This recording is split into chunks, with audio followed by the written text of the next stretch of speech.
G'day, I'm Paul. The new Toyota HiLux has just been spied. I'm going to run you through all the pictures, everything we know so far, and we expect it to be unveiled later this year, so later in 2025. But let's jump straight into it. So what do we know? Headlight Magazine, so a publication from Thailand, has just snapped a bunch of pictures of the new HiLux testing in Thailand. They're of course built in Thailand for the Australian market. And it brings us a bit of disappointing news, and that is that it appears to be a carryover platform from the current HiLux. And if you look at the current platform, the IMV platform, it's been around since like 2004. So that's like probably longer and older than some of you watching this. And it was comprehensively updated in 2015. But if they're carrying this platform over, this is not quite as bad as the 70 series, but still an ancient platform in regards to a modern company in the automotive world.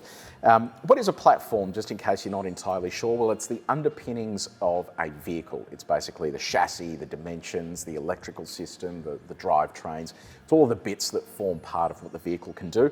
And we did expect the HiLux to actually move over to the TNGA F platform, which is Toyota's modular platform for larger vehicles. Think things like Prado, Land Cruiser Prado, 300 series, GX, LX, 4Runner in the States, Tundra. They all share the same platform, and it means that they're able to basically standardise a lot of that technology and have it plug and play between those platforms. Well, unfortunately, Toyota doesn't appear to be doing that, and we know that's the case from these spy photos because the centre of the vehicle looks identical to the current generation HiLux. And you're not going to be able to change that centre section easily this far into sort of testing of this vehicle without needing to do major changes. So I think this is set as it is. What we can see though is big changes to the front and the rear. So new headlights, you can see that headlight assembly up the top. Beneath the headlight assembly appears to be like an air dam of some description, probably not functional given that it is completely covered up here in the spy photos. A big open grille section there with a covered up section up the top under the bonnet, which is probably like a perspex glass or something to have Toyota lettering behind it. New bonnet, so completely different bonnet shape there to the current generation HiLux. New lower section as well, underbody protection visible there too, with probably a little bit of aero as well to help reduce fuel consumption. Now, there are also some renders that Headlight Magazine has done, so you can see these show a more aggressive looking HiLux, but ultimately the kind of stance that you're getting on next generation Ranger and some of the newer utes coming into the segment now from China is they're actually making them wider so that you have better road holding and it just looks a bit more complete out on the road. You're not going to be able to do that with HiLux. While you can play with things like wheel arches like they've done with GR Sport and Rogue, you can't go down the path of making the body wider because you don't have that platform change in the centre section. So it is going to limit how much they can get away with in terms of making this sportier, which is a little bit disappointing, but I think these renders kind of look okay. Nothing too crazy and just sort of continues on with what HiLux is at the moment. Around the back, same sort of story. You can see the tray there.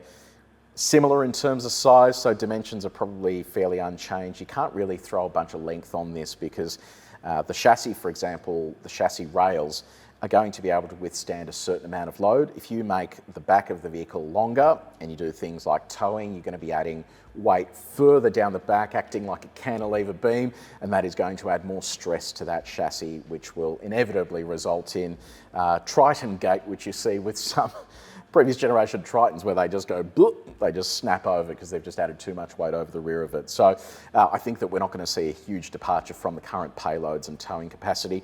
In terms of engines, well, actually, let's look at interior first. We don't know much about the interior, but given it's shared with the current vehicle, there's not going to be a great deal they can do there in terms of changing the width of that interior. You're kind of fixed there with that shell. So your rear legroom is probably going to be pretty similar. In terms of interior, at the front, you're going to have new technology, probably stuff they pull from Prado, similar screens and tech like that. But outside of that, that interior is going to feel pretty dated, I would have thought.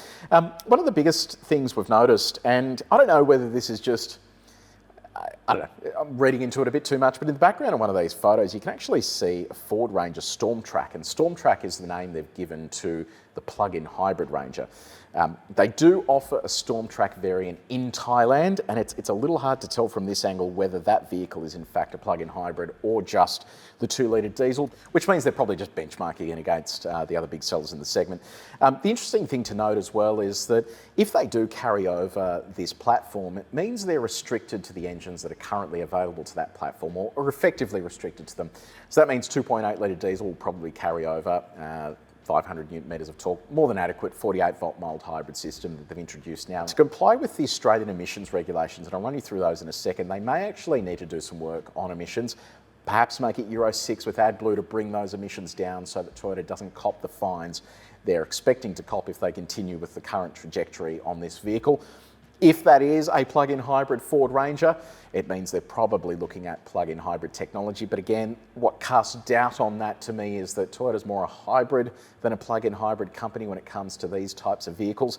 And the TNGA F platform currently supports a petrol hybrid that they use in the Land Cruiser over in the States. And I think they are currently testing that drivetrain for Land Cruiser Prado in Australia, which means they would probably plug it into here.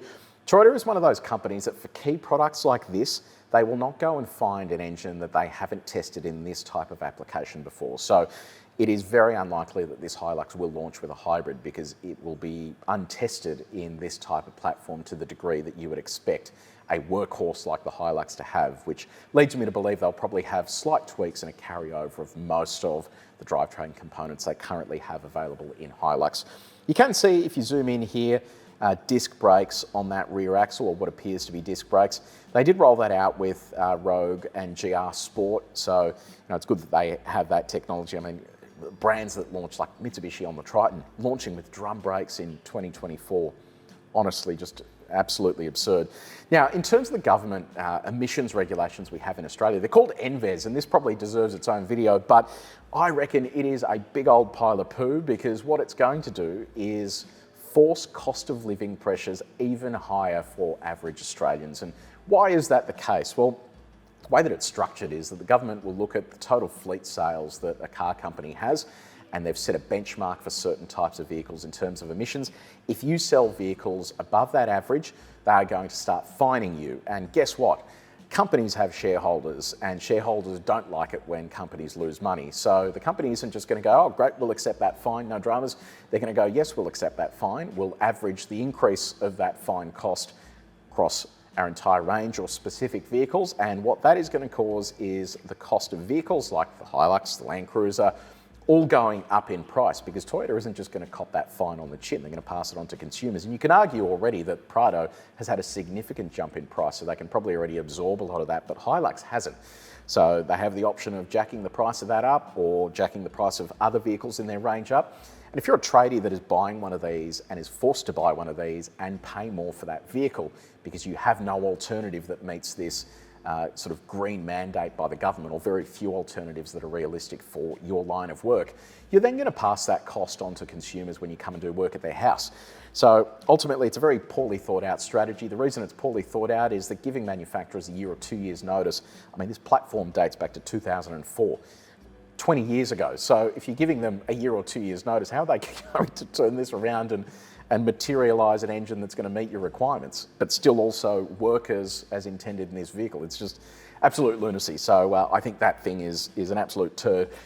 In terms of the rest of the HiLux changes, really there isn't much more to talk about. At the rear, you can see there are probably LED lights. They might integrate a side step into the back section that's covered up there to match what Ford has done with Ranger and I mean, there isn't really much more you can sort of get away with there. So hopefully Toyota is doing a significant amount more than what we've deduced here, but knowing Toyota, they're probably going to be quite conservative with what they offer here. So there it is. That is the new HiLux launching later this year. We expect it to launch in Australia probably shortly after they launch it globally, but we will keep you posted. Make sure you subscribe to the channel. I'll update you on anything new that comes to hand, new information that we get. But let me know what you reckon in the comments section. Is this enough? Are you a HiLux owner at the moment? What do you love about it? Why do you keep going back to HiLux?